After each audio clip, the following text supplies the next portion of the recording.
हम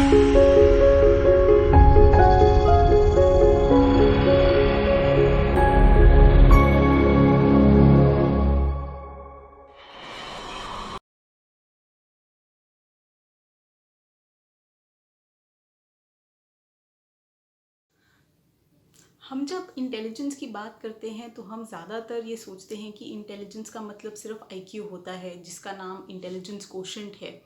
हम typically intelligence का मतलब समझते हैं कि वही इंसान इंटेलिजेंट है जो अपने एकेडमिक्स में, पढ़ाई में बहुत अच्छा करता है, जो आगे चल के अपने काम पे बहुत अच्छा परफॉर्म करता है। हम कहीं ना कहीं पे भूल जाते हैं कि एक और बहुत ही बड़ा हिस्सा इंटेलिजेंस का इमोशनल इंटेलिजेंस भी होता है, जो हमारे रिलेशनशिप्स, हमारे काम पे भी बहुत ज़्यादा प्रभाव डालता है। इमोशनल इंटेलिजेंस का जो अर्थ होता है वो होता है कि किस तरह से आप अपने, पहले तो खुद के इमोशंस को समझते हैं, किस तरह से आप फीलिंग्स को समझ पाते हैं, कितनी आसानी से आप आइडेंटिफाई कर पाते हैं, लेबल कर पाते हैं कि मुझे ये चीज़ महसूस हो रही है या फिर मुझे ये वाली फीलिंग अभी आ रही है और इस वजह से ये वाली फीलिंग आ रही है। जितनी आपका जो शब्दकोश होता है फीलिंग्स को लेके, जितनी आपकी वोकेबुलरी अच्छी होती है, उतना ही ज़्यादा ये आपकी इमोशनल इंटेलिजेंस की तरफ कंट्रीब्यूट करता है, क्योंकि तभी आप दूसरे को क्या महसूस हो रहा है सिचुएशंस में उसको समझ पाते हैं। जब आप ये समझ पाते हैं कि दूसरा इंसान सिचुएशन में क्या महसूस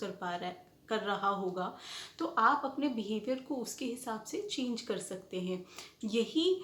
इमोशनल मैनेजमेंट का एक हिस्सा होता है कि किस तरह से आप दूसरे को समझते हैं, खुद को समझते हैं, अपनी इस अंडरस्टैंडिंग को यूज़ करके अपने बिहेवियर को चेंज करते हैं ताकि आपको बेस्ट आउटकम मिले। और आज के दिन में बिजनेसेस में हो कि चाहे आपके निजी रिश्तों में हो, इमोशनल इंटेलिजेंस की बहुत ज़्यादा वैल्यू रहती है, क्योंकि दूसरों के साथ ही हमें आगे बढ़ के पढ़ाई भी करनी है, उन्हीं के साथ सोसाइटी में रहना है, उन्हीं के साथ अपने घरों में रहना है और उन्हीं के साथ काम पे भी रहना है। और जब तक हम रिलेशनशिप्स में, चाहे वो आपके निजी रिलेशनशिप्स हो, काम से संबंधित रिलेशनशिप्स हो, जब तक हम उसमें इमोशनल इंटेलिजेंस को यूटिलाइज नहीं करेंगे, सक्सेसफुल होना बहुत मुश्किल हो जाता है।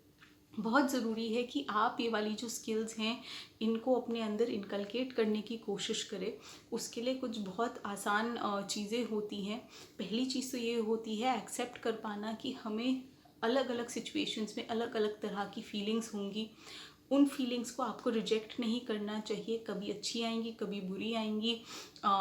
जब तक आप उन चीज़ों को एक्सेप्ट नहीं करेंगे, उन्हें एम्ब्रेस नहीं करेंगे, तब तक आप उनमें बदलाव भी नहीं ला सकते हैं, क्योंकि जानना यानी अवेयरनेस जो होता है वो सबसे पहला स्टेप होता है किसी भी तरह का परिवर्तन लाने के लिए। जब आप अपने आप को समझना शुरू करते हैं, इमोशनली अपने आप को समझ पाते हैं, अट्यून्ड होते हैं अपनी सोच से, अपनी फीलिंग से, तभी आप अगला कदम ले पाते हैं कि अब मैं इस चीज़ को किस तरह से बदलाव इसमें लाऊं।